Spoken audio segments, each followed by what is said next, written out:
Hello friends, welcome to the class. My name is Sudhir. Let's start today session. देखिए, आज से हम लोग स्टार्ट कर रहे हैं current affair section. Current affair sections में हम लोग डिस्कस करेंगे विजन का पीटी 365। पीटी 365 को हम लोग एकदम एज इट इज कंप्लीट करने वाले हैं। उसके अलावा इनसाइट आईएएस का इंस्टा प्रोग्राम, इंस्टा इंस्टा जो प्रोग्राम है पीटी के लिए उनका, उसको हम लोग कॉम्प्रिहेंसिव कवर करेंगे। तो ये मास्टर वीडियोस होंगी जिसमें मैं आपको डिटेल डिस्कस करूंगा। जो भी लाइन बाय लाइन हम लोग जाने की कोशिश करेंगे कि पीटी 365 में क्या चीज़ें लिखी हुई हैं, इंस्टा में क्या चीज़ें लिखी हुई हैं, उन सब चीज़ों को साथ ही साथ हम इस जब ये दोनों पोर्शन कंप्लीट हो जाएगा तो हम लोग शंकर आईएएस का शंकर आईएएस का जो पीटी मॉड्यूल है उसको कवर करेंगे। तो ये तीन चीज़ें कवर करने वाले हैं इस पूरे सीरीज में, जो कि आपको हेल्प करने वाला है यूपीएससी प्रीलिम्स 2022 में।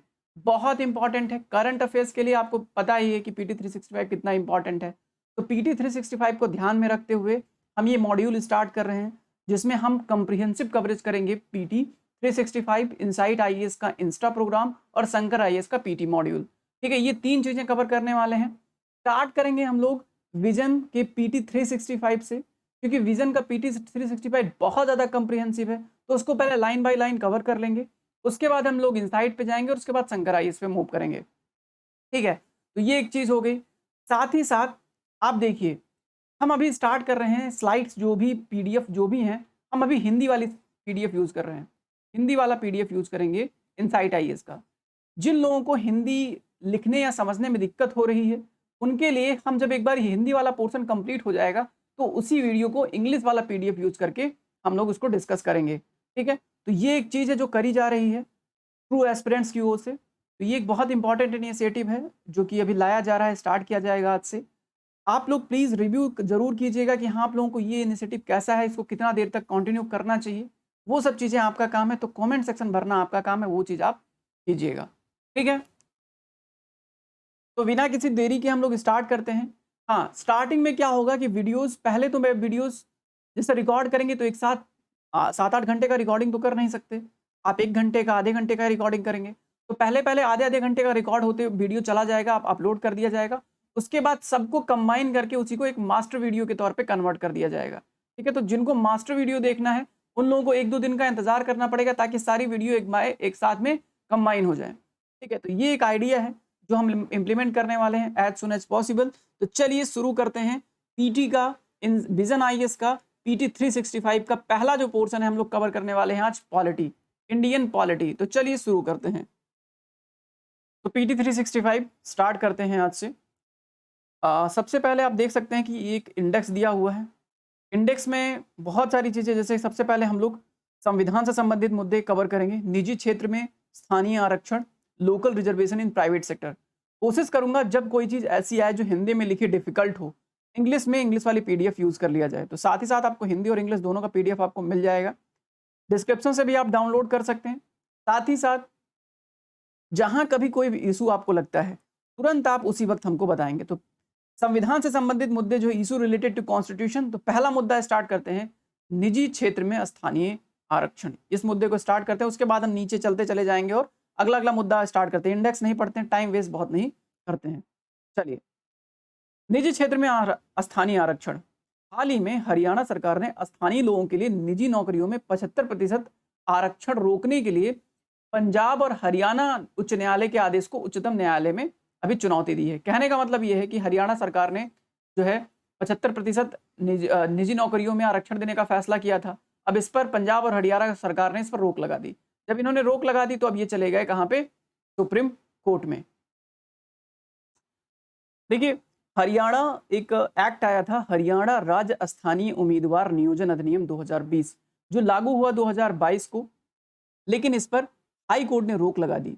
अब ऐसा करने वाला हरियाणा पहला स्टेट नहीं है। इससे पहले भी महाराष्ट्र, आंध्र प्रदेश और कर्नाटक के साथ साथ मध्य प्रदेश ऐसे हैं जिन्होंने निजी नौकरियों में स्थानीय लोगों को वरीयता दिया। देखिए, सन ऑफ सॉयल या भूमि पुत्र के लिए कानून जो बनाया गया था उससे संबंधित कुछ इंफॉर्मेशन है, उसको आप देख लीजिए यहाँ पे। मध्य प्रदेश ने 2020 में सभी सरकारी नौकरियों को राज्य के युवाओं के लिए आरक्षित कर दिया था, मध्य प्रदेश गवर्नमेंट ने, जैसा कि हमने सबसे ऊपर देखा। भूमिपुत्रों से संबंधित कुछ इंपॉर्टेंट जजमेंट आए हुए हैं, उसको समझ लेते हैं। 1984 में डॉक्टर प्रदीप जैन बनाम भारत संघ वाद में न्यायालय ने यह व्यक्त किया कि ऐसी नीतियां असंवैधानिक होंगी, लेकिन उस वक्त कोई स्पष्ट कानून नहीं बनाया गया, इनके द्वारा नहीं बताया गया, स्पष्ट व्याख्या नहीं किया गया सुप्रीम कोर्ट के द्वारा, क्योंकि मामला समानता के अधिकारों के विभिन्न पहलुओं पर आधारित था।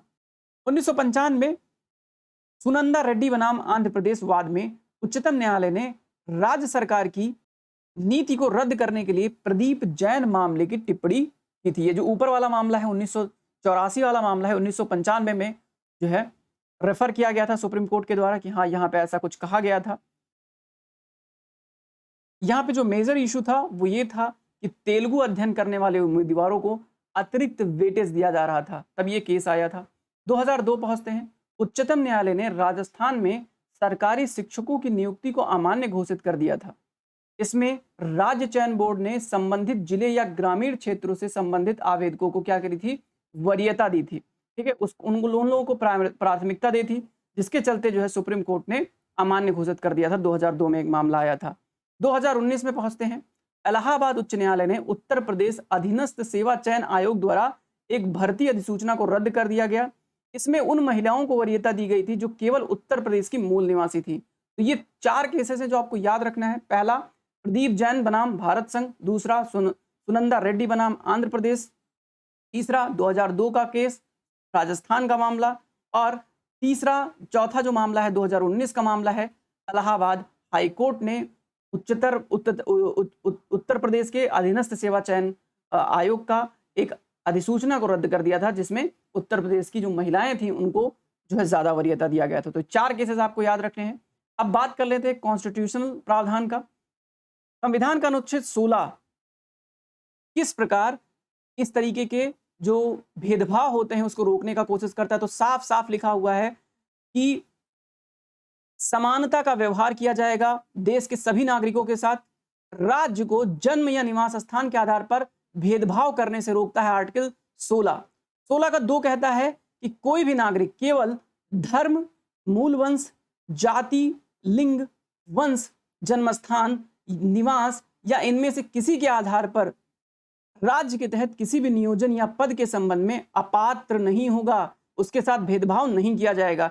कि इन सभी मुद्दों, इन सभी चीजों को आधार बना के कि आपको भेदभाव नहीं किया जा सकता। यहाँ पे क्या लिखा हुआ, निवास स्थान, और इन सब लोगों का क्या मसला था, उत्तर प्रदेश के मूल निवासी, राजस्थान के मूल निवासी, इन सब लोगों को, मूल निवासियों को, तेलुगु भाषी को, तो इसमें क्या वरीयता दी जा रही थी। तो इस चीज को रोकता है हमारा संविधान का आर्टिकल 16, 2 और 16। तो क्या इस प्रकार का कोई अपवाद नहीं है? जी हाँ, बिल्कुल अपवाद है, निवास संबंधी अपवाद है। अपवाद की बात करता है 16(3), 16 आर्टिकल 16 का सब क्लॉज 3 ये कहता है कि नौकरियों में निवास की आवश्यकता को निर्धारित करने वाला कानून बनाया जा सकता है। कौन बना सकता है? संसद। तो इसमें संसद के पास पावर है, पार्लियामेंट के पास पावर है कि इस तरीके का कानून बना सकते हैं जिसमें निवास को वो क्या कर दें, अनिवार्य तत्व बना दे कि हाँ भाई ये जो है निवासी यहीं का होना चाहिए, इसके अलावा किसी और जगह का निवासी इस चीज, पर्टिकुलर चीज के लिए एलिजिबल नहीं होगा, इस जॉब के लिए एलिजिबल नहीं होगा। ये काम कर सकता है, कौन कर सकता है? संसद ही कर सकता है। और ध्यान से, संसद ही कर सकता है, इसको राज्य विधानसभा नहीं कर सकती है। तो ये बात कही गई है 16, 16(2), 16(3), ये मैंने तीनों आपको बता दिया। इस तरीके से पढ़ना है तो आप मुझे बताएंगे कमेंट सेक्शन में। एक तरीका ये हुआ जिसमें मैं समझा के बता रहा हूँ। दूसरा तरीका क्या है कि मैं एक एक लाइन आपको पढ़ता चला जाऊं। राज्य को जन्म स्थान, निवास स्थान और के आधार पर भेदभाव करने से रोकता है अनुच्छेद 16(2). कोई भी नागरिक केवल धर्म, मूल वंश, लिंग, जाति, वंश, जन्म स्थान, निवास इनके आधार पर, ऐसे करके पढ़ता चला जाऊं, वो एक दूसरा तरीका है। तो आप जो तरीके आपको ठीक लगते हैं वो तरीके आप मुझे बता सकते हैं। संविधान निवास के आधार पर आरक्षण को प्रतिबंधित क्यों करता है?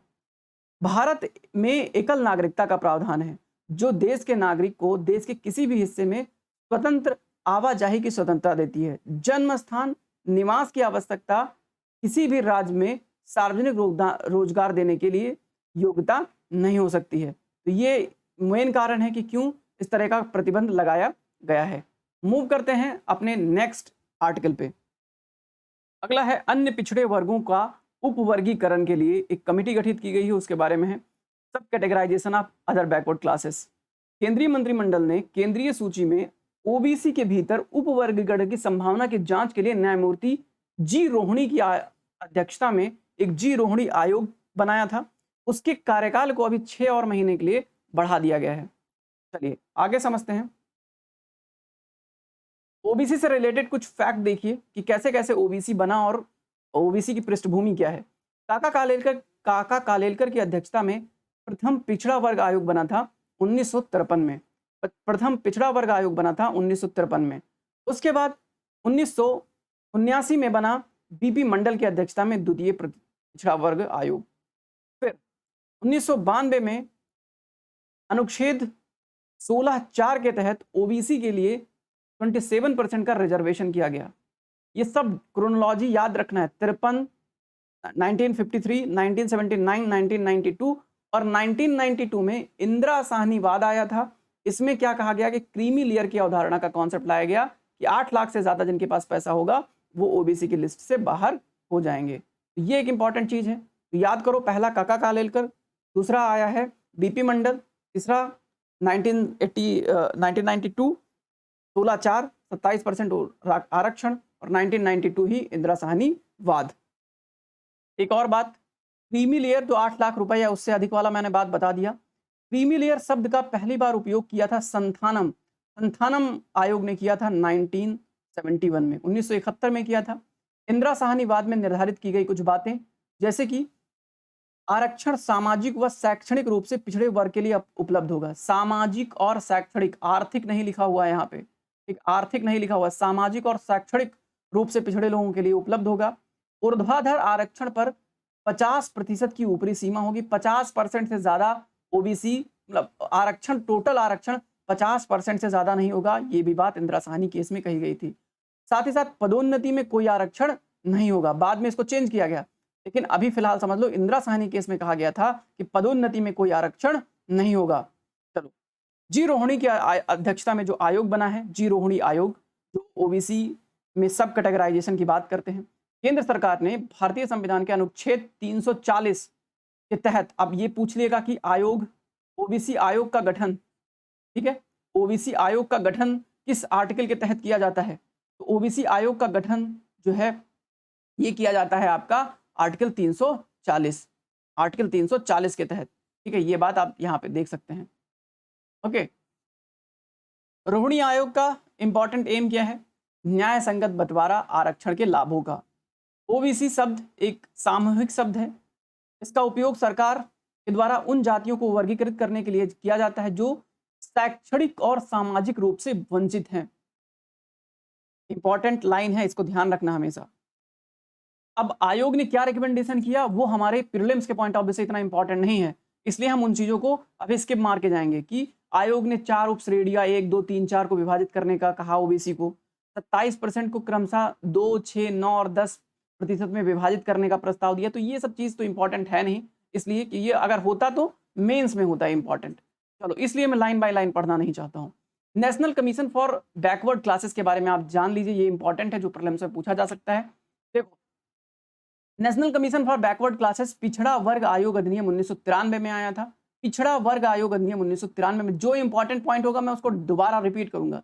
पिछड़ा वर्ग आयोग अधिनियम 1993 में आया था, एक संवैधानिक निकाय के रूप में गठित किया गया था। 102वां कॉन्स्टिट्यूशनल अमेंडमेंट, यानी कि ये एक्ट बन चुका है। 102वां 102 कॉन्स्टिट्यूशनल अमेंडमेंट एक्ट के माध्यम से इसको एक संवैधानिक निकाय का दर्जा दिया गया। 102 कॉन्स्टिट्यूशन अमेंडमेंट किससे जुड़ा हुआ है?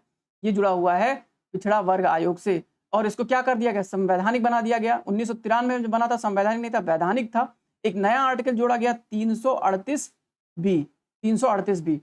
इस आयोग के द्वारा क्या क्या काम किए जाते हैं? आरक्षण लागू ना होने, आर्थिक शिकायतों, हिंसा आदि के संबंधित परिवादों एवं शिकायतों को सुनने का इसका पूरा काम है। उसके अलावा अधिकारों एवं सुरक्षा उपायों से वंचित करने संबंधित शिकायतों की जांच करने का काम भी इनका ही है, इस आयोग का काम है। ओके, अब बताओ मुझे 99वां कॉन्स्टिट्यूशन अमेंडमेंट किससे जुड़ा हुआ है? तो ऐसे याद रखो, 99 क्या हुआ? 99 में 99 कॉन्स्टिट्यूशन अमेंडमेंट क्या था? वो था आपका नेशनल जुडिशियल कमीशन, ठीक है। National judicial appointment commission, NAJC, national NJAC, national judicial appointment commission, ये था। इसको बाद में रद्द कर दिया था सुप्रीम कोर्ट ने, 2014 में आया था ये एक्ट। तो 19th, ऐसे याद रख सकते हो, 99 जज थे, 99 जज थे, एक कम था, जज कम थे, मतलब कितना कम था, एक कम था, तो ऐसा करके याद कर सकते हो 99 जज थे, ऐसा करके याद कर लो है 99 जज। अब बात आती है दूसरी 100 100 कॉन्स्टिट्यूशन अमेंडमेंट किससे जुड़ा हुआ था, 100वां। तो 100 रुपए में क्या हुआ, 100 रुपए में मैंने अपनी भूमि बेच दी, लैंड बॉर्डर एग्रीमेंट हुआ किसके साथ, बांग्लादेश के साथ, ठीक है। ऐसे याद करो कि 100 रुपए में मैंने अपनी भूमि बेच दी, 100 रुपए में मैंने अपनी जमीन बेच दी मैंने, ठीक है, ये बात हो गई डन। अब दूसरी 101वां कॉन्स्टिट्यूशन, 101वां, तो 101 रुपए के क्या मिलता है, 101 रुपए की सरकार वाला होता है ना, 101 रुपए, 101 रुपए क्या होता है, 101 रुपए में हमको मिला क्या, क्या था बताओ तो, फटाफट जल्दी जल्दी बताओ। जीएसटी, 101 रुपए का मुझे क्या मिला, चंदा मिला, जीएसटी मिला, ठीक है, जीएसटी, 101 रुपए की जीएसटी। 102 रुपए में क्या मिला, 102 रुपए में मुझे मिल गया क्या, सर्टिफिकेट ऑफ ओबीसी, ठीक है। तो 102वां कॉन्स्टिट्यूशन अमेंडमेंट किससे जुड़ा हुआ है, तो 100 से 102 फटाफट याद कर लो। 99 जज, 100 रुपए में जमीन बेची, 101 रुपए में मैंने चंदा मिला 101 रुपए का, और 102 रुपए में मैंने क्या बना लिया, ओबीसी का सर्टिफिकेट। तो इस प्रकार याद हो गया सारा का सारा कॉन्स्टिट्यूशन अमेंडमेंट। चलो आगे मूव करते हैं, आगे मूव करते हैं। अब बात कर लेते हैं 102वां कॉन्स्टिट्यूशन अमेंडमेंट। 102 रुपए में मैंने खरीदा था ओबीसी का सर्टिफिकेट, और ओबीसी के सर्टिफिकेट से रिलेटेड कुछ बातें देख लेते हैं। जैसे कि 102वां कॉन्स्टिट्यूशन अमेंडमेंट अनुच्छेद 338, 338B और 342A, 442 का A और 338 का B, जो ज्यादा वाला है यानी 42 वाला है उसमें A जोड़ा जाएगा, और जो कम वाला है उसमें B जोड़ा जाएगा, ठीक है। तो 338 का B, 442 का A शामिल किया गया इस कॉन्स्टिट्यूशन अमेंडमेंट के द्वारा। बी क्या बात, बी किसकी बात करता है, 338 बी कहता है कि एक राष्ट्रीय पिछड़ा वर्ग आयोग होगा, उसकी संरचना कैसी होगी, उसके कर्तव्य कैसे होंगे और शक्तियां क्या क्या होंगी, उससे रिलेटेड है। 342 ए कहता है, इसके दो खंड हैं, राष्ट्रपति को किसी वर्ग को सामाजिक और शैक्षणिक रूप से पिछड़े वर्ग यानी कि socially and economically backward classes के रूप में अधिसूचित करने की शक्ति, और संसद को केंद्रीय SEBC, ठीक है, सूची को परिवर्तित करने की शक्ति प्रदान करता है। तो राष्ट्रपति और संसद दोनों को यह शक्ति प्रदान कर दी गई है 342 ए के तहत, ठीक है, 342 ए के तहत। अच्छा, और अगर मैं इसी में पूछ लूं कि 103 किससे रिलेटेड था, तो वो था EWS से। 103 रुपए में, 102 रुपए में मैंने ओबीसी की सर्टिफिकेट बनवा ली, और सॉरी, और 103 रुपए मैंने देके क्या कर दिया, मैंने EWS का सर्टिफिकेट बनवा लिया। तो ये एक इंपॉर्टेंट चीज है जो आपको ध्यान रखना है, ये आपको जो है इंपॉर्टेंट आपको काम लगेगा, ठीक है। और चलो आगे बढ़ते हैं, आगे बढ़ते हैं, और इसी में जोड़ लेते हैं एक और बचा हुआ है, उसको भी कंप्लीट ही कर देते हैं। 104वां कॉन्स्टिट्यूशन अमेंडमेंट। 104 क्या कहता है, 104 कहता है कि सुप्रीम कोर्ट, सॉरी, लोकसभा और राज्यसभा में, राज्यसभा उसके अलावा असेंबलीज में, ठीक है, किसको, SC/ST को जो रिजर्वेशन है, रिजर्वेशन फॉर SC/ST का 10 साल के लिए और बढ़ा दिया जाए। तो ये वाली बात करता है कौन, 104। तो 104 रुपए में SC/ST को क्या मिल गया, आरक्षण मिल गया। 102 रुपए में मुझे ओबीसी मिला, 103 रुपए में EWS बनवा लिया, और 104 रुपए में SC/ST का सीट रिजर्व हो गया 104 रुपए में लोकसभा और राज्यसभा में। ऐसे करके फटाफट याद कर लेना, काम आ जाएगा कहीं ना कहीं। चलो अब बात कर लेते हैं, सामाजिक न्याय अधिकारिता मंत्रालय ने अनुच्छेद 342 में संशोधन किया है हाल ही में, 342 में, 342A में संशोधन किया है। तो इसमें अभी तक समस्या क्या थी, समस्या ये थी कि जो स्टेट हैं, स्टेट गवर्नमेंट है, उनको इतना पावर नहीं था अभी तक। जब ये अमेंडमेंट हुआ तो किसको, राष्ट्रपति को, मैंने बताया ना, राष्ट्रपति को, और किसको, संसद को, दो लोगों को पावर था। स्टेट गवर्नमेंट को पावर दिया नहीं गया 342 के तहत कि वो ओबीसी का लिस्ट बनवा सके, सेंट्रल गवर्नमेंट का मदद कर सके। लेकिन अब सामाजिक न्याय अधिकारिता मंत्रालय ने कहा है कि स्टेट गवर्नमेंट को हम ये पावर देते हैं कि ओबीसी की पहचान करने की शक्ति राज्यों को पुनर्बहाल करने से संबंधित एक तीसरा खंड जुड़ा है 342A(3), ठीक है। तो राज्यों को अब शक्ति दे दी गई है कि वो जो है पहचान करके सेंट्रल गवर्नमेंट को बता सकें कि हाँ भैया इनको ओबीसी लिस्ट में डाल दो। ओके, कुछ वक्त पहले जो है राज्य सरकार ये खुद से निर्धारित करने की पावर था, लेकिन तब ये कुछ एक्ट ऐसा नहीं बना हुआ था।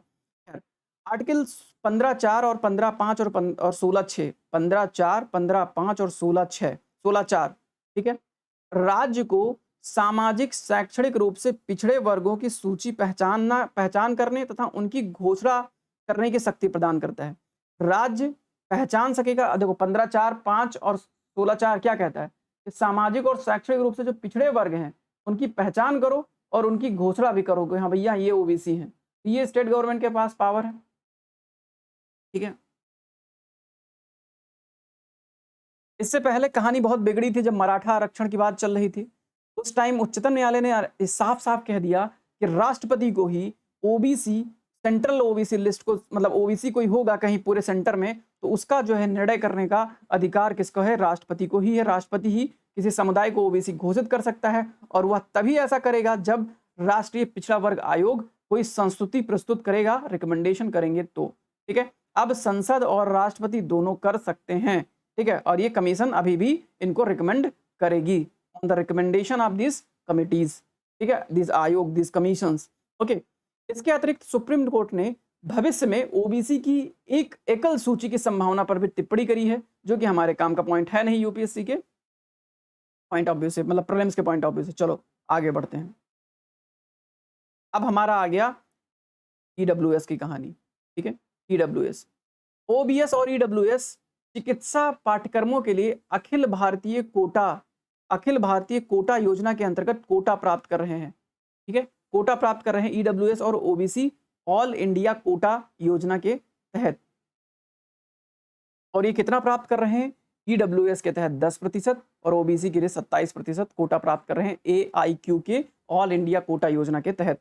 ऑल इंडिया कोटा योजना 1986 में स्टार्ट की गई थी, जिसमें राज्य के छात्रों को किसी भी अन्य राज्य के प्रतिष्ठित मेडिकल कॉलेज में अध्ययन करने के लिए डोमिसाइल फ्री व योग्यता आधारित अवसर उपलब्ध कराना था कि भैया कहीं के आप हो और कहीं और ज़्यादा एडमिशन चाहते हो तो आप ऑल इंडिया कोटा योजना के तहत आप जाके एडमिशन करवा सकते हो। सरकारी मेडिकल कॉलेज में अंडर ग्रेजुएट सीटों में 15% और पीजी की सीटों के लिए 50% आरक्षण शामिल था। इससे पहले 2007 तक एक एआईक्यू योजना में कोई आरक्षण नहीं था, ठीक है। अब ये सब बकवास चीज़ें, इतना ज़्यादा ये सब इसको याद नहीं करना चाहिए। चलो आगे बढ़ते हैं। 15 आर्टिकल के लिए कुछ विशेष प्रावधान की बात करी गई है। आर्टिकल 15(4) और 15(5) की मैंने बात करी और 16(4) की बात करी। 16(4), 15, ये दोनों में क्या कहता है? ये अभी ऊपर ही पढ़ के आए हैं हम लोग, याद है ना? देखो यहाँ पे कि राज्य को सामाजिक और शैक्षिक आधार पर पिछड़ा घोषित करने का पावर है, ठीक है। जस्ट अ सेकेंड ना, यहीं पे थे, ठीक। अब देखो 15(5) की बात कर लेते हैं। 15(5) की बात कर लेते हैं डिटेल से।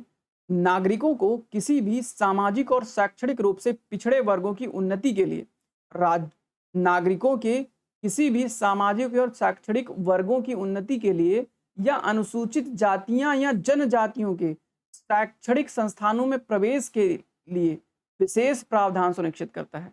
नागरिक कोई जो सामाजिक एंड एजुकेशनल रूप से पिछड़ा हो, एससी हो, एसटी हो, ठीक है, उसको अगर किसी भी शिक्षा संस्थान में एडमिशन लेना है तो उसके लिए 15(5) बात करता है कि भैया आओ हम तुमको एडमिशन दिलाएंगे, ठीक है, एडमिशन दिलाएंगे। 15(5) के प्रावधानों के आधार पर वर्ष 2006 में चिकित्सा संस्थानों सहित उच्चतर शिक्षा संस्थानों, जितने चिकित्सा संस्थान थे उनके साथ साथ अदर जो हायर एजुकेशन इंस्टीट्यूशंस थे उसमें 27% का आरक्षण कर दिया गया। तो कब किया गया 27% का आरक्षण? 2007 में किया गया, 2007 में किया गया। लेकिन इसके अंतर्गत ओबीसी के लिए अखिल भारतीय कोटे के तहत मेडिकल और डेंटल कोर्सेज में सीटें शामिल नहीं थी। ये सब भूल जाइए, कोई काम का नहीं है, ये सब प्रीलिम्स के पॉइंट ऑफ व्यू से नहीं है, ठीक है। वर्ष 2019 में, अब आते हैं 19 में, 103वां कॉन्स्टिट्यूशन अमेंडमेंट, 103 रुपए में मैंने क्या खरीदवाया था आपको? ईडब्ल्यूएस का सर्टिफिकेट, ठीक है, के माध्यम से क्या किया गया? AWS जैसे 103वां कॉन्स्टिट्यूशन अमेंडमेंट के माध्यम से 15(6) का बी जोड़ा गया, 15(6) का बी जोड़ दिया गया, और 15(6) के बी में के तहत क्या किया गया कि उच्चतर संस्थाओं में EWS के लिए 10% आरक्षण। तो 15(16), 15(6) का बी क्या कहता है, 10% आरक्षण फॉर EWS के लिए 10% का आरक्षण का प्रावधान करता है आपका जो है 15(6) का सब क्लॉज बी। ठीक है, चलो अब स्थानीय निकायों में ओबीसी के लिए आरक्षण, और स्थानीय चुनाव में ओबीसी के लिए आरक्षण। केंद्र स्थानीय निकायों एवं नगर निकायों में ओबीसी को राजनीतिक आरक्षण की स्वीकृति प्रदान करता है। ठीक है, इसके लिए उच्चतम न्यायालय में एक याचिका दायर करने पर विचार भी कर रहा है। ठीक है, जब तक राज्य ट्रिपल टेस्ट मानदंड फॉलो नहीं करते हैं तब तक। कहानी बहुत पेचीदी है इसमें। बात यह है कि इससे पहले सुप्रीम कोर्ट ने ओबीसी के लिए ऐसे स्थानीय निकायों में जो आरक्षण देने का 27% का जो घोषणा था उसको समाप्त कर दिया था। तो ये सब कहानी चलती रहेगी, हमारे अभी काम का है नहीं, जब मेंस आएगा तब देखा जाएगा। ठीक है, अब बात कर लेते हैं सुप्रीम कोर्ट के जारी आदेश कृष्णमूर्तिवाद के निर्णय पर आधारित है। इस निर्णय में कहा गया कि राजनीतिक भागीदारी की बाधाएं शिक्षा और रोजगार की तक पहुंच को सीमित करने वाली बाधाओं के समान चरित्र इनका नहीं है। राजनीतिक भागीदारी का जो चरित्र है शिक्षा और रोजगार के चरित्र से अलग है। कृष्णमूर्तिवाद, तो कृष्णमूर्ति एक याद कर सकते हैं कि कृष्णमूर्तिवाद जो था ये था किससे जुड़ा हुआ, आरक्षण के मुद्दे से, आरक्षण के मुद्दे से जुड़ा हुआ था, जो कहता है कि राजनीतिक भागीदारी यानी कि स्थानीय निकायों में जो आरक्षण देता है केंद्र 27% का, उसको खारिज करने की बात करता है ये आपका जो है कृष्णमूर्तिवाद। ट्रिपल टेस्ट में क्या शामिल है आप इसको पढ़ लीजिएगा, ये हमारे काम का बहुत ज़्यादा है नहीं। आगे बढ़ते हैं, अगला जो है इंपॉर्टेंट है वो है आपका मूल संरचना। जो मैं छोड़ रहा हूँ इसका मतलब ये नहीं कि उसको एकदम जो है आप बिल्कुल भी नहीं पढ़ेंगे या उस पर उसको लेकर एकदम कैसे छोड़ दिया हमारा, वो इंपॉर्टेंट नहीं होगा, उसको ही मैं छोड़ूंगा, इसके लिए आपको परेशान नहीं होना है। बेसिक स्ट्रक्चर, अगला जो है बेसिक स्ट्रक्चर, केशवानंद भारती का केस बेसिक स्ट्रक्चर से पूरा दुनिया जानता है। केशवानंद भारती का केस बेसिक स्ट्रक्चर से रिलेटेड। तो हाल ही में केशवानंद भारती बनाम केरल राज्य के वाद में मुख्य याचिकाकर्ता जो थे केशवानंद भारती जी, उनका डेथ हो गया है। इसके चलते ये बहुत इंपॉर्टेंट हो जाता है ये वाला केशवानंद भारती। ज्ञातव्य है केशवानंद भारती के निर्णय सुनाते हुए सुप्रीम कोर्ट ने मूल ढांचे को, जो अभी बेसिक स्ट्रक्चर ऑफ कॉन्स्टिट्यूशन है, इसका जो कॉन्सेप्ट था ये आपका केशवानंद भारती में आया था। केशवानंद भारती केस जो था बहुत इंपॉर्टेंट केस था 1973 का। आइए डिस्कस करते हैं। तो देखो, यह वाद केरल भूमि सुधार अधिनियम 1963 को लेके आया था।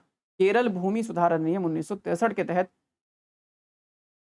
ये जो है वाद लाया गया था। 63 के तहत क्या था, केशवानंद की भूमि की अनिवार्य अधिग्रहण को चुनौती देने वाली केरला सरकार के विरुद्ध एक याचिका दायर की गई थी। केशवानंद भारती का भूमि अधिग्रहण करने वाले थे केरला सरकार, तो उनके विरुद्ध उन्होंने ये याचिका दायर करी थी। इस याचिका में राज्य सरकार पर भारतीय संविधान के अनुच्छेद 25, 26 और 31 में प्रत्याभूत फंडामेंटल राइट के अतिक्रमण का आरोप भी लगा था।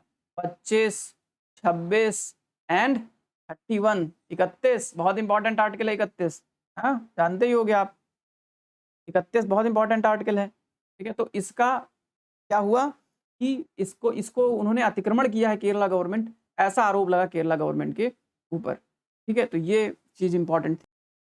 31 के बारे में आपको पता है, कुछ आइडिया है 31 के बारे में?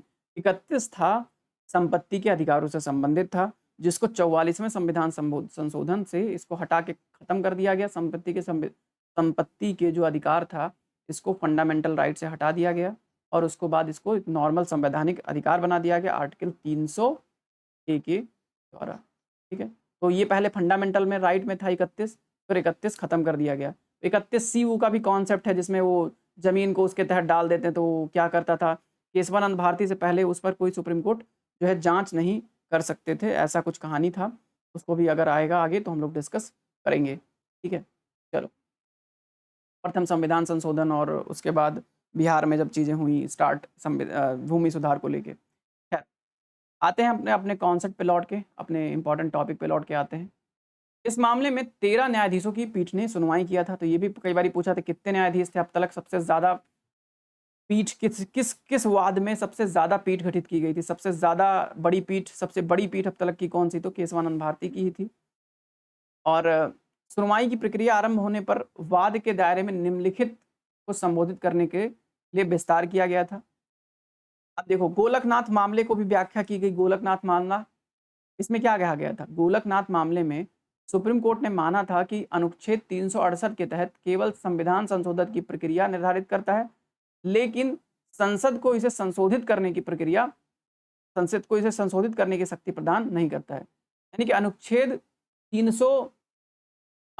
368 के तहत इसमें जो गोलकनाथ मामला था, गोलकनाथ बनाम पंजाब राज्य, ये आया था 1900 आपका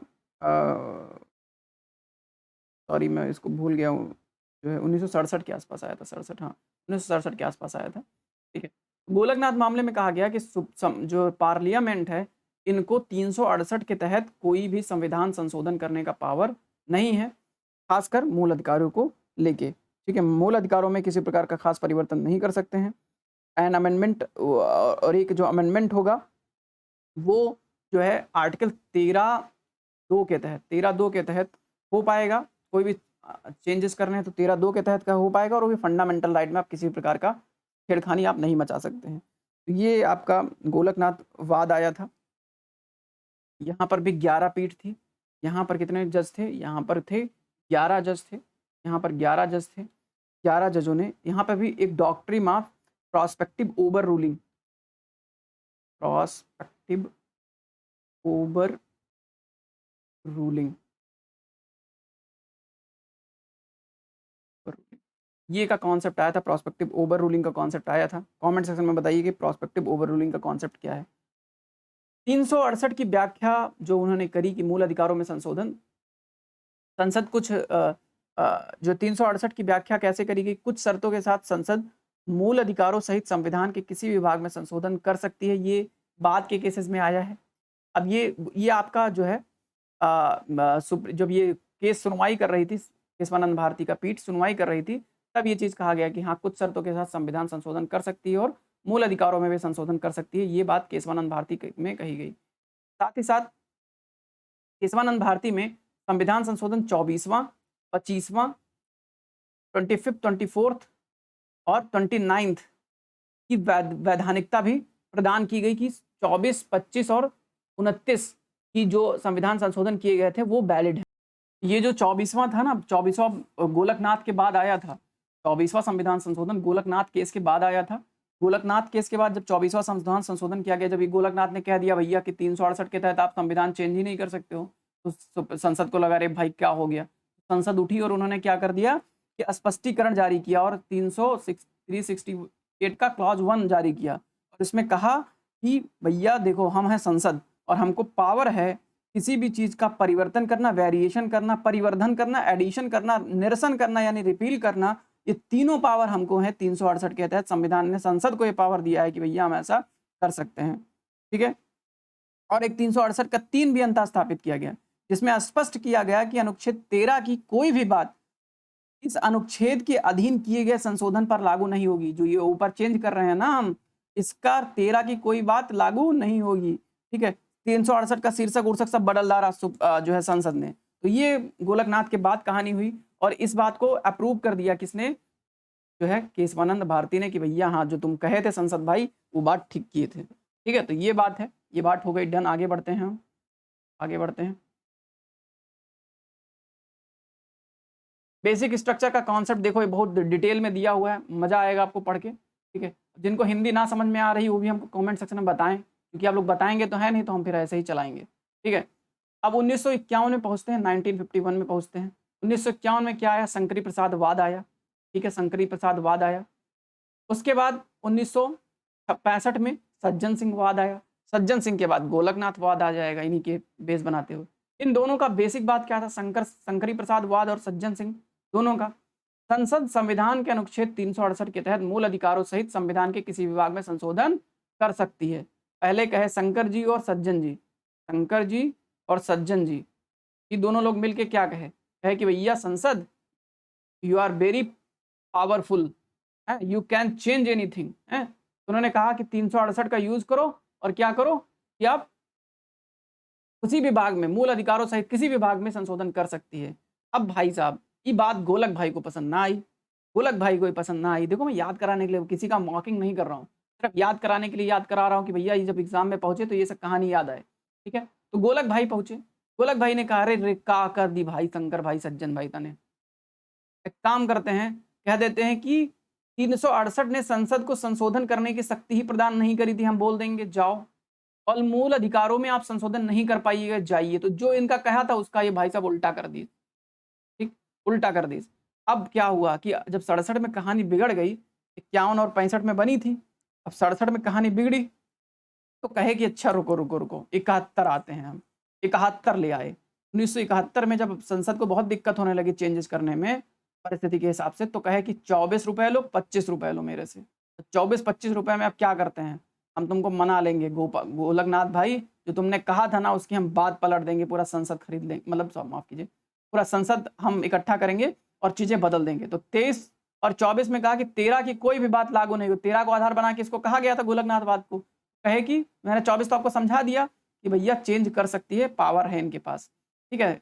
368 1 और 2 ऐड कर दिया उसमें और 3 भी ऐड कर दिया कि 13 का कोई बात नहीं लगा, ठीक है। 25वां संविधान संशोधन 1971 में क्या कहानी कही गई, उचित मुआवजे के साथ संपत्ति के मूल अधिकार में कटौती की जा सकती है, जमीन अधिग्रहण होगा होगा भाई होगा। 25 रुपए में क्या कर देंगे, जमीन अधिग्रहण कर लेंगे हम तुम्हारा। बांग्लादेश को देंगे तो 100 रुपए में देंगे, लेकिन तुमसे लेंगे तो 25 में देंगे। तो 25वां संविधान संशोधन अधिनियम याद हो गया, ठीक है। धारा 2 के तहत मुआवजे के साथ संपत्ति के मूल अधिकार में कटौती की गई, ठीक है। धारा 2 के तहत उचित मुआवजा दो और संपत्ति के मूल अधिकार में कटौती कर लो। 3 के तहत नीति निर्देशक तत्वों को मूल अधिकारों पर प्राथमिकता प्रदान की गई। कहा कि भैया डीपीएसपी जो है फंडामेंटल राइट गया हार्ड में, ठीक है। और हम क्या कर रहे हैं, DPSP is the hero, DPSP is the hero, है ना। कहानी 25वें संविधान संशोधन में डीपीएसपी इज द हीरो, ऐसा कहानी बना दिया गया, ठीक है। और क्या कहा गया, और क्या किया गया कि 39 का बी और 39 का सी, इसको क्या कर दिया गया और कहा गया कि ये न्यायिक समीक्षा जुडिशियल रिव्यू से बाहर है भाई। हम कुछ चेंज करें, हम कुछ चेंज करें, 39 बी और सी के तहत क्या कर दिया कि न्यायिक समीक्षा के लिए जो है इसको खत्म कर दिया, न्यायिक समीक्षा की शक्ति समाप्त कर दी। तो ये 24वां 25वां बड़ा इंपॉर्टेंट है, हैं? अब मूव करो 29वें पे, 1972। 1972 में क्या हुआ, 1971 के बाद 1972 29वां संविधान संशोधन, भूमि सुधार से जुड़े 2 कानूनों को 9वीं अनुसूची में शामिल किया गया। भैया 9वीं अनुसूची में शामिल कर देते हैं और क्या कर देंगे कि अब ये न्यायिक समीक्षा से बाहर हो जाएंगे। फिर आएगा अपना दा केशवानंद भारती केस, तो केशवानंद भारती केस आ जाएगा और इसके बाद सब फंडामेंटल राइट प्राथमिकता हो जाएगा, मूल अधिकारों में चेंज होगा, बेसिक स्ट्रक्चर का कॉन्सेप्ट आ जाएगा। और इसी चीज को, इसी बात को जो केशवानंद भारती में कहा गया था, इसी बात को मजबूत करने के लिए Minerva mill case, SR Bommai, Coelho case, ये सब केस आए हैं जो कि बाद में चलते चले आए हैं, ठीक है। तो ये कहानी हो गई हमारी इस आर्टिकल की। आई होप कि आपको ये चीज़ें समझ में आ रही हैं। अगर ना समझ में आ रही तो कमेंट सेक्शन में बताइए, जो तरीके आप बताएं उस तरीकों को हम अपनाएं, जैसा रोगी बताए वैसा वैद्य जो है वो दवाई सजेस्ट करे, ऐसा होता है। हम आपको रोगी नहीं कह रहे, मतलब एक मुहावरा है, ठीक है। गलत मत, अन्यथा मत लीजिएगा। कई बार होता है फ्लो में कुछ चीज़ें से निकल जाती है जो चीज़ें नहीं कहनी चाहिए, बट उसके लिए माफ़ी चाहते हैं। चलिए चलिए, केशवानंद भारती के बाद फिर निष्कर्ष, 24वां संविधान संशोधन को बरकरार रखा गया, बेसिक स्ट्रक्चर का कॉन्सेप्ट आ गया, गोलकनाथ मामले को के निर्णय को सही किया गया। कैसे सही किया गया कि 368 के तहत संसद को पावर दिया गया और 25वें और 25वें और 29वें संशोधन की वैधता को स्वीकार किया गया। और यह भी कहा गया कि उद्देशिका संविधान का भाग है और इसमें संशोधन किया जा सकता है, उद्देशिका संविधान का भाग है और इसमें संविधान संशोधन किया जा सकता है। ये भी बात कही गई आपके जो है आपके केशवानंद भारती केस से, ठीक है, केशवानंद भारती केस से। तो आई होप कि केशवानंद भारती का केस आपको क्लियर हो गया। नेक्स्ट जो इंपॉर्टेंट आर्टिकल आता है, कॉमन सिविल कोड पे आता है, यूनिफॉर्म सिविल कोड पे आता है, समान नागरिक संहिता। 2019 में एक PIL दायर किया गया और उसमें पूछा गया कि समान नागरिक संहिता का कार्यान्वयन लोक नीति का विषय है। तो मंत्रालय ने कहा कि भैया है, बात बिल्कुल सही कह रहे हो, और न्यायालय द्वारा कोई निर्देश नहीं जारी किया जा सकता है कॉमन सिविल कोड के लिए, ये बात कही गई। खैर आते हैं कॉमन सिविल कोड के बारे में। सिंगल कानून सब भारत के सभी नागरिकों के लिए। कॉमन सिविल कोड का इतना सा मतलब है, विवाह विच्छेद, विवाह अविरक्षा, दत्तक ग्रहण, विरासत, इस सब के लिए सिंगल कानून, ठीक है, ये बात करता है, ठीक है। अब क्या भारतीय संविधान का कोई प्रावधान है जो ऐसा बात करता है? जी हाँ, बिल्कुल, आर्टिकल 44 प्रावधान करता है कि संपूर्ण भारत के राज्य क्षेत्र में नागरिकों के लिए एक समान नागरिक संहिता को सुनिश्चित करने का प्रयास करेगा। कॉमन सिविल कोड या सिंगल जो है यूनिफॉर्म सिविल कोड को सुनिश्चित करने की बात करेगा। ये कौन करता है? 44 किसकी बात करता है? अगर बात आई है तो 40 किसकी बात करता है बताओ? संविधान का आर्टिकल 40 किसकी बात करता है? तुरंत फटाफट कमेंट सेक्शन में लिखो।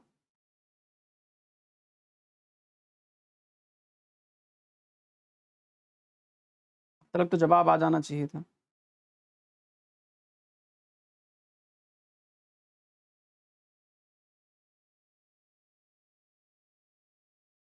पंचायत की बात नहीं करता है? 73rd 74th कॉन्स्टिट्यूशन अमेंडमेंट 1992, 73वां 74वां कॉन्स्टिट्यूशन अमेंडमेंट। हाँ, आर्टिकल 41 किससे डील करता है? आर्टिकल 41 किससे डील करता है?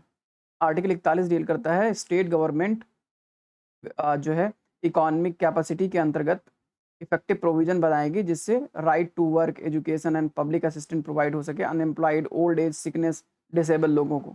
ये 41 बात करता है, ठीक है। और 42 किसकी बात करता है? 42 बात करता है provision for human conditions of work and maternity leave, मातृत्व और जो है अच्छे तरीके से काम करने का कंडीशन के बात करता है आर्टिकल 42, ठीक है। ये सब याद रखना, 43 42 ऐसे सब करके याद रखना, ठीक है। चलो 40 की बात कर ली, 41 की बात कर ली, 42 की बात कर ली, हाँ चलो, और 44 की बात कर ली। 43 आप कमेंट सेक्शन में लिख दो, 43 का ए, ये सब कमेंट सेक्शन में लिख के बताओ। सवाल ये है कि क्या और भी कोई ऐसा कानून है जिसमें इस तरीके का समान संहिता जैसा कुछ व्यवस्था है भारत में? क्या है कोई कानून? जी हाँ, बिल्कुल, भारतीय संविदा अधिनियम, नागरिक प्रक्रिया संहिता, संपत्ति हस्तांतरण अधिनियम, भागीदारी अधिनियम, साक्ष्य अधिनियम 1872, ये सबके ऊपर कॉमनली लागू होता है, ठीक है। चलो, विवाह वगैरह वाला मैटर लागू नहीं होता है, इसीलिए यूनिफॉर्म सिविल कोड लाने की बात चल रही है। हालांकि राज्यों के द्वारा सैकड़ों संशोधन किए जा चुके हैं, इसलिए कुछ मामलों में इन धर्मनिरपेक्ष नागरिक कानूनों के तहत भी विविधताएं मौजूद हैं। हाल ही में कई राज्यों ने समान वोटर अधिनियम 2019 को अपनाने से इनकार कर दिया। अब देखो, कॉमन सिविल का मतलब सबके लिए समान कानून, और यहाँ पे देखो एक मोटर को कोड ले लाने की बात करी गई तो पंजाब सरकार और अदर गवर्नमेंट बहुत विरोध कर दी इस बात का, कैसे ला दिया आप, हमारे यहाँ अलग नियम बनेगा, तो अलग नियम बना लेते हैं, इसलिए कॉमन सिविल कोड लागू नहीं हो पाता है। देखो 370 हटाना, राम मंदिर बनवाना बीजेपी के लिए इससे बड़ा जो है मुद्दा है यूनिफॉर्म सिविल कोड लागू करवाना, ठीक है। बहुत सेंसिटिव इशू है, समझना पड़ेगा एज अ यूपीएससी एस्पिरेंट और एज अ अधिकारी, आपको समझना पड़ेगा, बहुत कठिन काम है। गोवा एकमात्र भारतीय राज्य है जहां पर समान परिवार कानून के रूप में समान नागरिक संहिता लागू होता है, तो गोवा में लागू होता है, ठीक है। थोड़ा हिस्ट्री में जाते हैं, हिस्ट्री में देखते हैं। अक्टूबर 1840 में लेक्सी रिपोर्ट आई थी, अक्टूबर 1840 में लेक्स लो की रिपोर्ट आई थी। इसके तहत वही बात कही गई थी कि जो है हिंदुओं और मुसलमानों का जो व्यक्तिगत कानून है उसको जो है मिक्स नहीं करो, उन दोनों लोगों का अलग होना चाहिए, ऐसा इन्होंने रिकमेंडेशन किया था। महारानी 1859 में उद्घोषणा करी कि धार्मिक मामलों में पूर्ण रूप से हस्तक्षेप ना करने की प्रतिबद्धता जाहिर करी। भैया धर्म के मामले में तो अपना अपना देखो।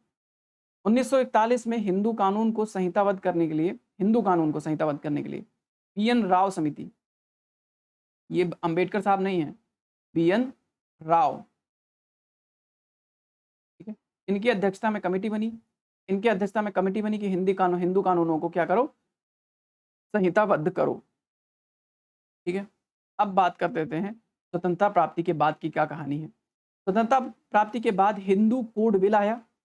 डॉक्टर भीमराव अंबेडकर ने हिंदू कानूनों के सुधार के लिए विधेयक का मसौदा तैयार किया, जिसके तहत तलाक को वैध ठहराया गया, बहु विवाह का विरोध किया गया, बेटियों को संपत्ति का उत्तराधिकारी माना गया।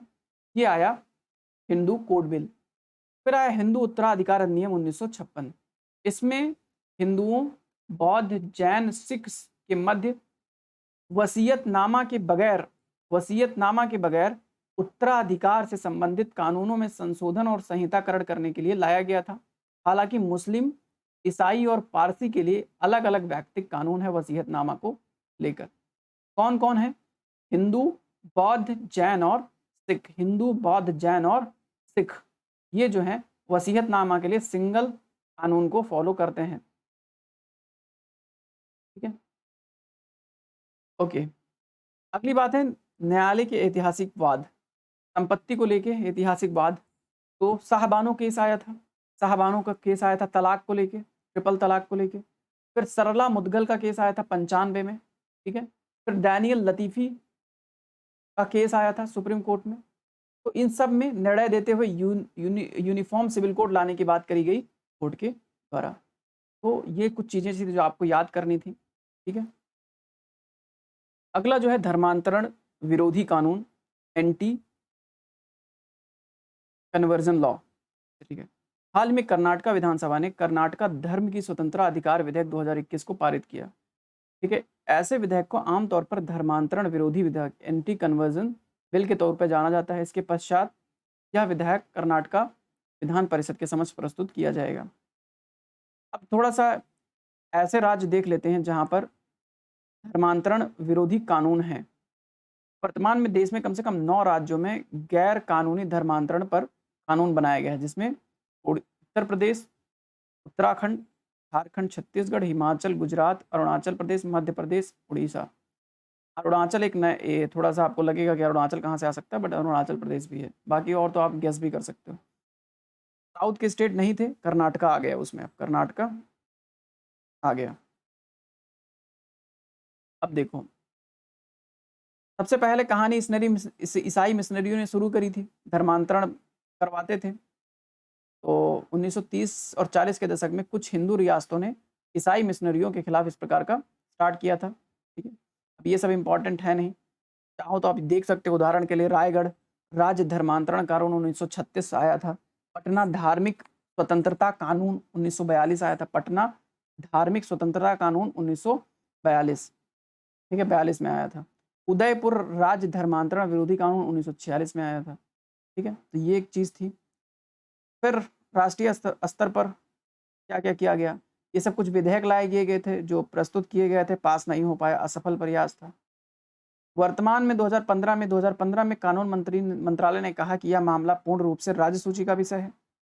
संसद द्वारा इस मुद्दे पर कानून बनाना संवैधानिक सिद्धांतों के खिलाफ होगा।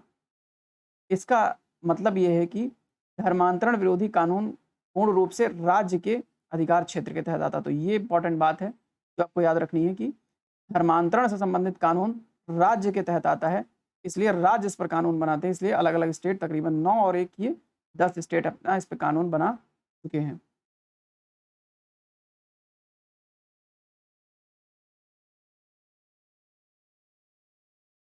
कुछ केसेस की चर्चा करी गई है यहाँ पे। धर्मांतरण विरोधी कानूनों पर न्यायालय ने जो अब तक टिप्पणी करी है उसको लेकर कुछ केसेस हैं, आप देख सकते हो।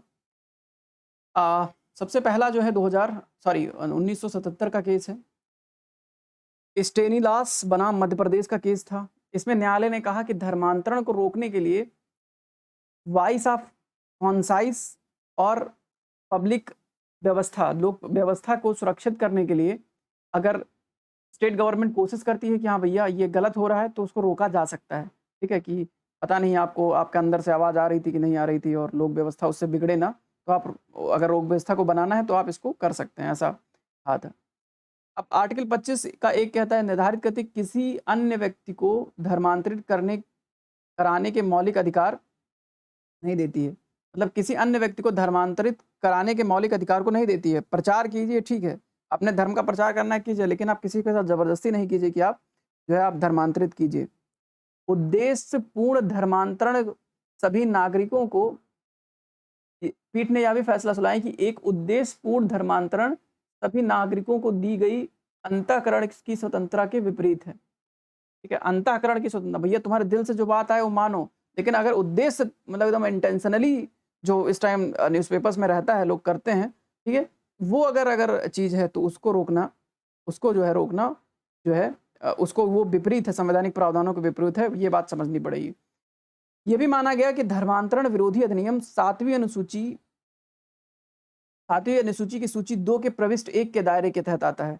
धर्मांतरण विरोधी अधिनियम 7वीं अनुसूची के सूची 2 के प्रविष्ट 1 के दायरे के तहत आता है। ऐसा इसलिए क्योंकि वे धर्मांतरण पर रोक लगाकर लोक व्यवस्था में होने वाली गड़बड़ी को दूर करने के लिए है। ऐसे धर्मांतरण से समुदाय को ठेस पहुंच सकती है। ये भी माना गया इसमें, ये वाला जो 1977 का केस था। फिर आया सरला मुदगलवाद 95 में।